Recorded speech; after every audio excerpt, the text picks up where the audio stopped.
they live in very small homes. Not all of them, but majority of the population is poor, you know, and they just don't have a lot. They work hard every day, and they make little money for what they do, and it's sad in one respect, you know, that they don't get what I think that they deserve.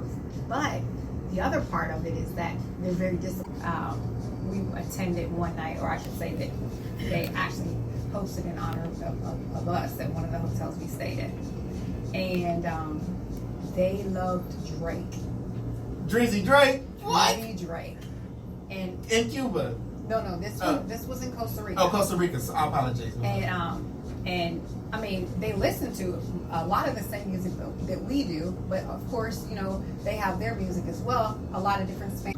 You're gonna walk. Because they're closer to the sun. And then some places don't have air conditioning. That's luxury. You know, some Really? places just don't have that. And so, like in one of the hotels that we stayed in, which was, like I said, in this little small village, there were only certain places that had air. So, but again, we're in another country. This is part of their culture. This is every day. So most of us here in America, over a period of time, that has changed. That has graduated. I have some students that I think who have left big impressions on me. I'm not going to say besides me. I'm not going to say I necessarily have favorites. I mean, I've had, like, for instance, last year I had 147 students. I teach freshmen. I've been teaching 21 years. It would be hard to say that this is my favorite, this is my favorite. Now, are there some students that are a little bit more pleasant, that we all wish that we had 30 of them in our class? Absolutely, but that would defeat public education. You know what I mean? So, I mean, just shout out to any of the students I taught at Westport, any of the places that I subbed when I was at JCPS, and, you know, any student that hopefully I've said something to one of those students that encouraged them to be who they are today, because that's all I want to do is, you know, be able to help students more and more. With you teaching, what tell people why you got into teaching, why it was so inspirational for you to teach these young folks the greater good. That's interesting that you say that, because I didn't go to school to become a teacher. Not all. In college? Nope. What was your major? I studied journalism because I could write.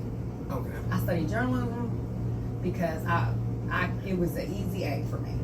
I did not know what I wanted to be. Journalist, when you first start off, you don't make any money. Oh, wow, I didn't know that. But I was like, okay, I can do this. I can write this paper. I wrote for the Eastern Progress at Eastern Kentucky University, where I went. EKU. EKU, shout out to the Colonels. And when I started teaching, what led me to teaching was coaching. Really? Absolutely. I was at the time a volunteer coach initially at Central High School, and I ended up taking a bilingual position at an elementary school. And where was this at? This was, it was a split position, Paxtonville Elementary and Wellington Elementary. Here in Kentucky? Yes, here in Louisville. Oh, wow. 3 days at one school and 2 the other day. And that's where I taught Spanish. And that gave me, I guess, the platform to say, hey, you know what, I want to do this, and I want to do, and, you know, I want to just grow with this profession. So I went through the ACES program, which was an accelerated certification program for, they were recruiting African Americans. Oh, wow. Yes. And I think I was, congratulations. thank you. It was very early in the program. I want to say I was ACES, I can't remember if it was ACES 4, but anyway, that was in the program. That's how I got into it. Ended up getting certified that way, and like I said, that the coaching. So while I was coaching, one of my friends said, you know, you're really good with kids. Another parent, and they're like, have you ever thought about getting an education? And I was like, Hey, It changed your life. it did. It did. I mean, this is that's big time. 21 years now. So that's what pays my bills. Yeah, I ain't mad at that. Yeah. Do you have anybody in your family that's in the education field? Is it just you by yourself? No, actually, Chase Porter. Shout out to my cousin. Shout out Chase Porter. I don't know what school he's at, so sorry, cuz. But he's an educator. I also have a cousin that's in California that Beautiful California. teaches as well. And I mean, ultimately, you know, my dad, he wasn't an educator, but he coached on the college level. So I used to go to study table with him when he was with his football team. And I used to just watch it. You know, Dad would, you know, check in to make sure all his players were there. And, you know, that's funny because that's the role that I'm doing as well as just I with my football team. Yeah, life's full circle. So would you say your dad inspires you to be who you are today? Oh yeah, absolutely. He, I think the biggest thing about my father was he's a great communicator. He could always just talk. You know, sometimes we get caught up in, you know, hollering.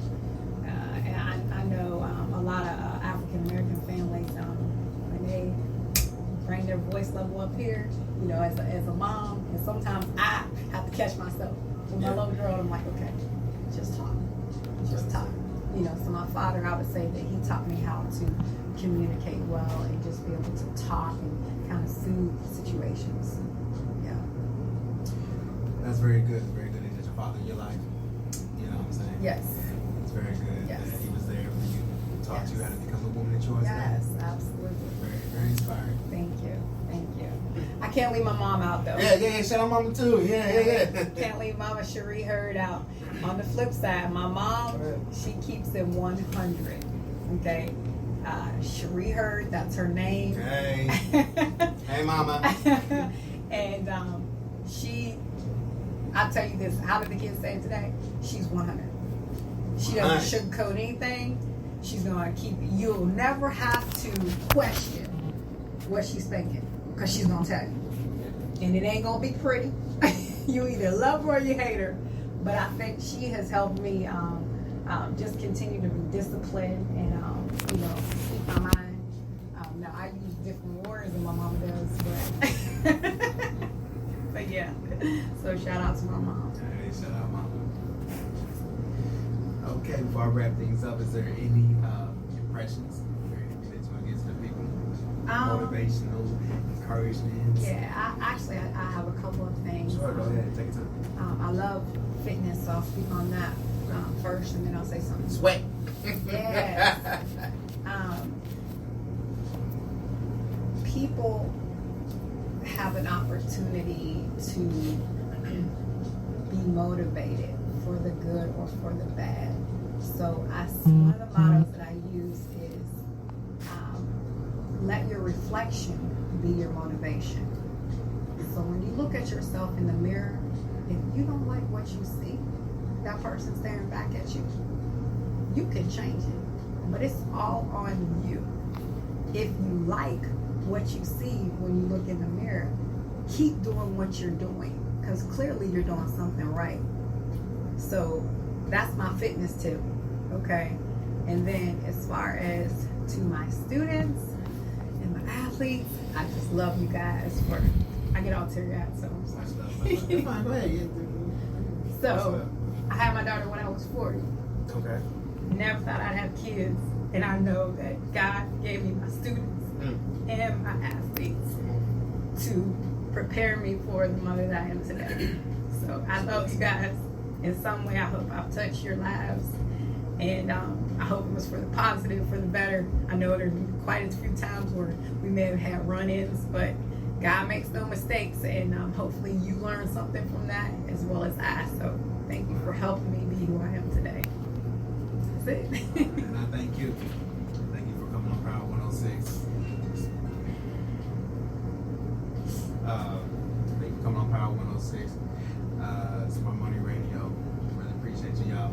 Miss Erica Hurd, y'all. Thank you. Thank you so much. I appreciate it. I didn't mean to get all teary-eyed right there. Oh, no, you good. It's all good. But when I think about my students, I love them. How can I get that? This video.